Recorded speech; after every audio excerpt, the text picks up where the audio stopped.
Yo, what is going on, everybody? Isaac Mashman here. I hope that you are having an excellent day today. And if maybe you're not doing so hot, this message is going to be particularly aimed at you. And for everybody else, it's going to really be focused on optimizing your growth, optimizing your results. And to preface all of this, I'm not here to motivate you. I'm not here to say that you can do it and all that other crap that's online and on YouTube and on, social media. That's never going to be me. It's really easy to motivate somebody, but it's another thing to actually get them to take action and actually fulfill the things that they've learned and to execute on that. And this is something that has been on my mind and my heart a lot lately of, you read all of this information, you listen to all of these mentors and podcasts and audios, and you gain, I have a bookcase of personal development back there.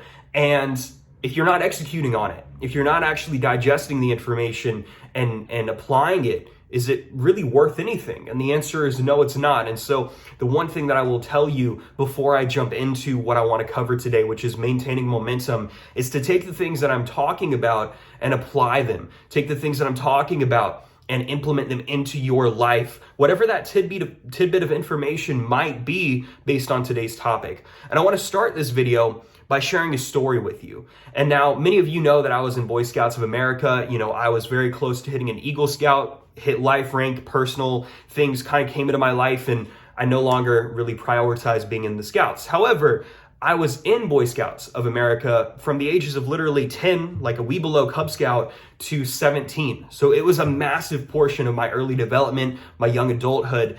And I could talk about a million different things that I've learned while being in that organization. But there is something that I've talked about once or twice before, and that is how every year we would get together and train for a bicycle fundraising event called the MS 150. And this was an event to raise money for multiple sclerosis. Now, I never actually did the 150-mile race. That was something that I didn't do, but I did train for it. And training was something that, I really enjoyed, but I was a fat kid.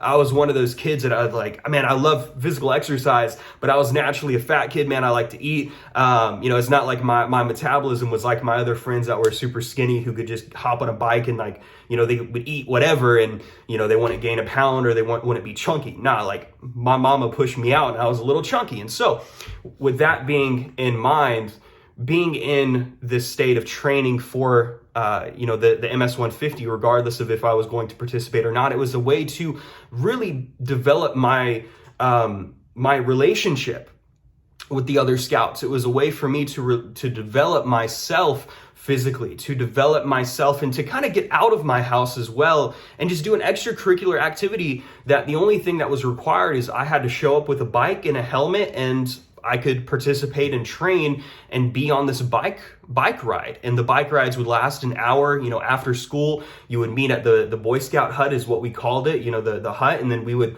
go out and bike for an hour and, put some miles on the bicycles. Now, the thing is, taking what I said to heart, I was a little bit of a chunky kid. I wasn't in the most greatest shape. I wasn't in the greatest shape.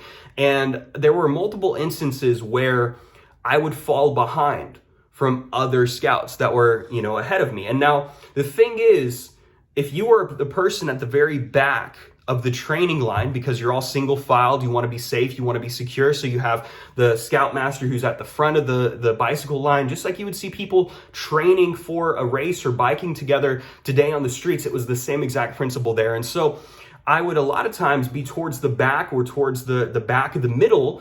And the reason I was there is because I wasn't going to be the person to set the pace. I had to follow the pace that everybody else set.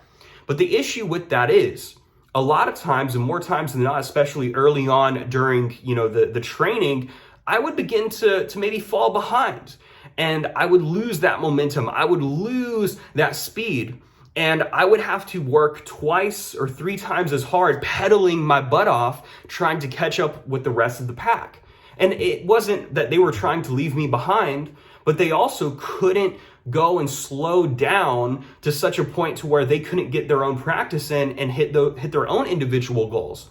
And now Earl Nightingale in his famous audio, The Strangest Secret, which I actually have sitting up on the mantelpiece, he said that our society is made to not work for the most successful person, but rather to slow down for the weakest link in the caravan, right? And he was referencing war. It's like, you can't have a caravan who's going super fast and the caravan split. No, the caravan has to go and slow down to the level of the slowest vehicle, right? If you're moving artillery using the war reference, and that is a lot like how this Boy Scout endeavor was.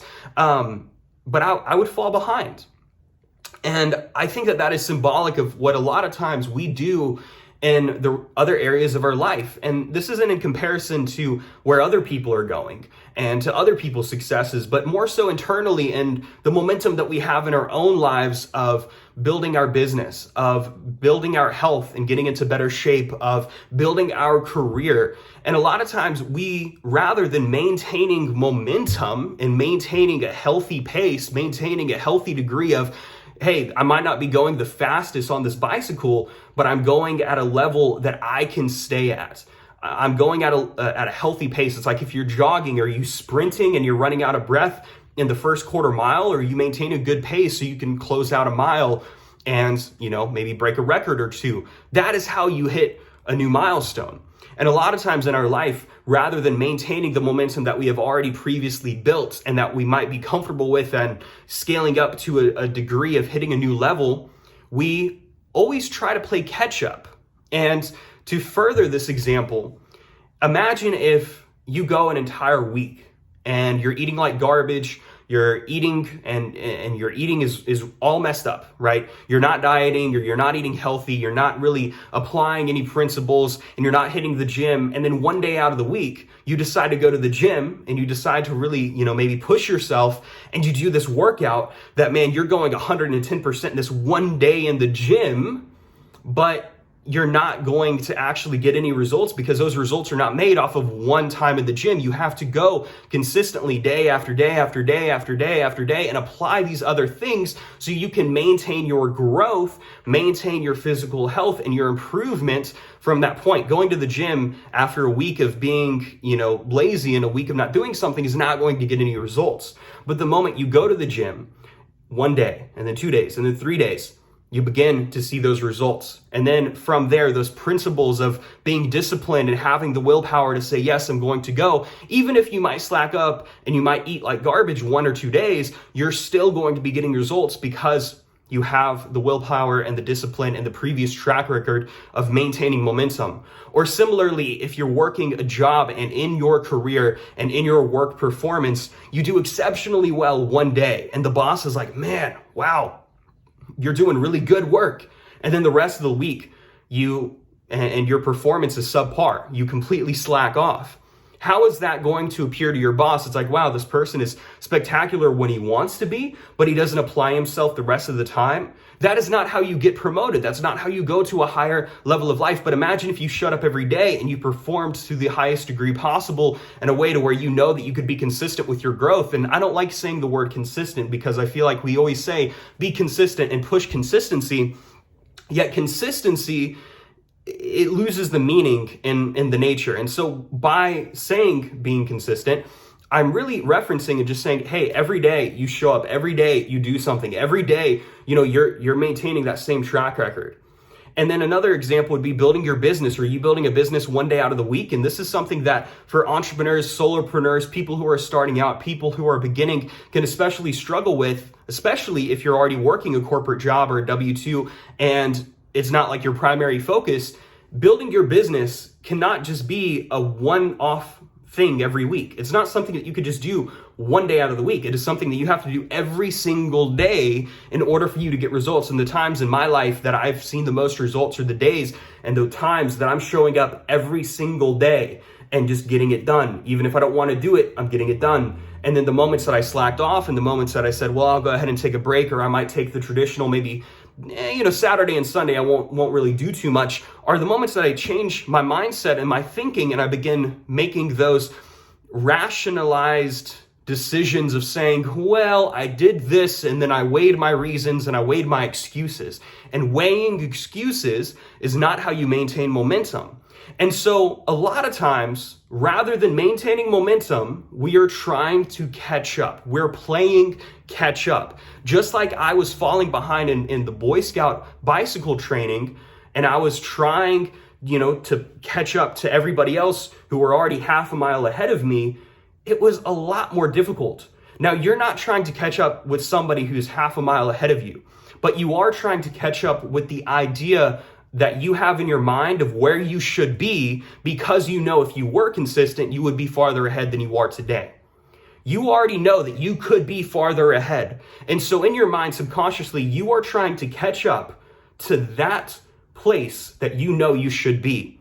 And that is where those dark demons can really arise. And you're saying, man, I should already be there. I should already have those results. I should already have that success. And then you really beat the hell out of yourself, because rather than maintaining that momentum to begin with, you're starting to wonder and question, man, why did I not do it? I know that maintaining momentum was easier, but I didn't.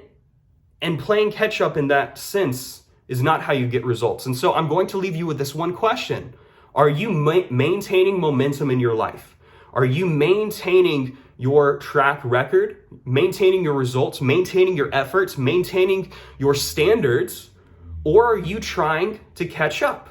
Are you maintaining momentum, or are you trying to catch up?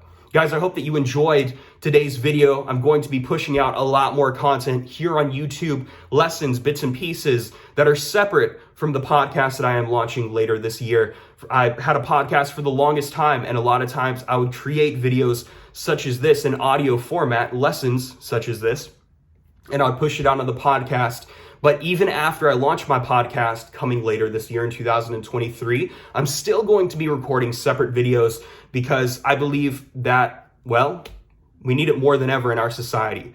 And that is something that I cannot really express the importance of. More personal development is going to be the only way that we get results in our own individual lives, and by an external nature in the other areas of our life and our society as a whole. So with that being said, I appreciate your time. I appreciate you watching this. Share this with a friend. Share this with a business partner. Share this with somebody that could also get value. Hit the like button, hit the subscribe button, leave a comment with what resonated with you the most, or what ideas you might want to hear me cover in the future. And for that, feel free to also direct message me, leave a comment, or even email me. With that being said, much love. Have a great day.